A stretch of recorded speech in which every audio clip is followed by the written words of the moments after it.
किसान भाइयों, आज है फरवरी की 20 तारीख। लेकिन आज के समय में भी हमारे क्षेत्र में कुछ किसान भाई जो लेट गेहूं की बुआई किया है, आज उसमें जो है दवा छिड़काव कर रहे हैं। कौन सी दवा, यानी जो खरपतवार होते हैं, खरपतवार उग जाते हैं उसके लिए, और साथ में जो है यूरिया की भी टॉप ड्रेसिंग कर रहे हैं। क्योंकि अभी ये गेहूं जो आप देख रहे हैं पीछे मात्र 45-48 दिन का हुआ है, तो इसमें दोनों कार्य किए जा रहे हैं, यानी सेकंड टॉप ड्रेसिंग यूरिया की, और साथ में इस टाइम पर जो खरपतवार चौड़ी पत्ती वाले उग जाते हैं उनकी रोकथाम के लिए दवाओं का यूज किया जा रहा है। तो क्या क्या चीज़ें डाली जा रही हैं आपको इस वीडियो में बताने वाले हैं। आप भी इस तरह से अगर करते हैं तो क्या फ़ायदे और क्या नुकसान हो सकते हैं, पूरी डिटेल से जानकारी आपको इस वीडियो में मिल जाएगी। लेकिन चैनल पर नए हैं तो चैनल को सब्सक्राइब कर लीजिएगा। 40 से 50 दिन के बीच की जो अवस्था गेहूं की होती है, इस टाइम पर आपको सेकंड टॉप ड्रेसिंग यूरिया की कर देनी होती है।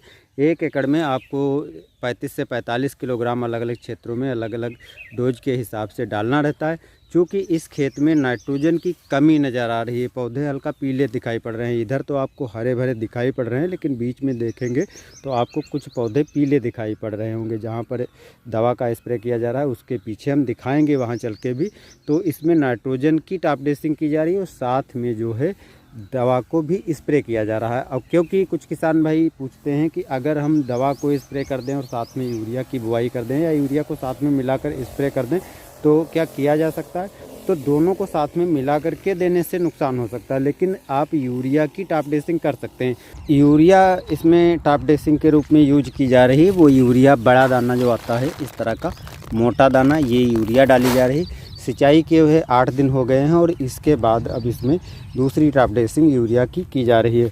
और जो दवा इसमें डाली जा रही है, क्योंकि केवल चौड़ी पत्ती वाले खरपतवार हैं, तो इसमें मेटासल्फ्यूरान मिथाइल जो 20% की आती है, इसको डाला जा रहा है। इसकी 8 ग्राम का एक पैकेट होता है और 1 एकड़ में, क्योंकि थोड़ा पौधा बड़ा हो चुका, आपको दिखाएंगे हम खरपतवार कितने बड़े हो चुके हैं, तो मात्रा को दूना लिया जा रहा है, यानी 16 ग्राम डोज ली जा रही है। और इसके साथ में स्टिकर भी मिलाया गया है। स्टिकर मिलाने से फ़ायदा यही है, क्योंकि ये सिलिकॉन बेस एक अच्छा स्टिकर है, तो आपको अच्छा स्टिकर लेना है और साथ में मिला करके डाल देने से अच्छी तरह काम करती है। क्योंकि ये हर्बिसाइड जो है एक सिस्टेमिक ढंग से काम करती है, तो 7 से 8 दिन में ये पौधे को बिल्कुल सुखा देगी और खरपतवार नष्ट हो जाएंगे। अब हम इसमें थोड़ी सी चीज़ आपको खेत में दिखा रहे हैं, क्या क्या चीज़ें हैं और किन चीज़ों का ध्यान रख करके आपको दवाओं को स्प्रे करना। जैसा कि हम कई वीडियो में बताया है कि जब खरपतवार छोटे हों तो उस टाइम पर जब आप डालेंगे, हालांकि ये सिस्टेमिक दवा है, गेहूं की फसल को किसी तरह से नुकसान नहीं पहुंचाती। यहाँ पर देख रहे हैं कि पौधे जो खरपतवार के हैं छोटे छोटे हैं, गेहूं का पौधा बड़ा हो चुका है। तो इतने बड़े अगर खरपतवार हैं तो ऐसे में केवल आपको 8 ग्राम ही डोज डालनी पड़ेगी और काम चल जाएगा। क्योंकि इसमें कुछ जगह पर बहुत बड़े पौधे खरपतवार वाले हो चुके हैं। यहाँ पर आप देख सकते हैं कि काफ़ी बड़े पौधे हो चुके हैं। कुछ जगह और दिखाते हैं, काफ़ी बड़े पौधे हो चुके हैं और काफ़ी चौड़ी पत्ती वाली दूसरी भी खरपतवार हैं इस तरह से। तो इसलिए डोज जो है थोड़ी बढ़ाई गई है, और इतनी डोज अगर आप डालते हैं तो गेहूं में नुकसान नहीं होगा। और नाइट्रोजन की कमी जो मैंने पहले बताया था, आपको यहाँ पर नज़र आ जाएगी, पौधा आपको पीला पीला दिखाई पड़ेगा, तो नाइट्रोजन की कमी है। और जो कि इसमें नाइट्रोजन की कमी भी आपको खेत में दिखाई पड़ रही है, तो नाइट्रोजन की पूर्ति के लिए जो मोटे दाने वाली यूरिया है उसको डाला जा रहा है। 7 से 8 दिन में लगभग नाइट्रोजन पौधे को आराम से मिलना चालू हो जाएगी और पौधा हरा भरा दिखाई पड़ना चालू हो जाएगा।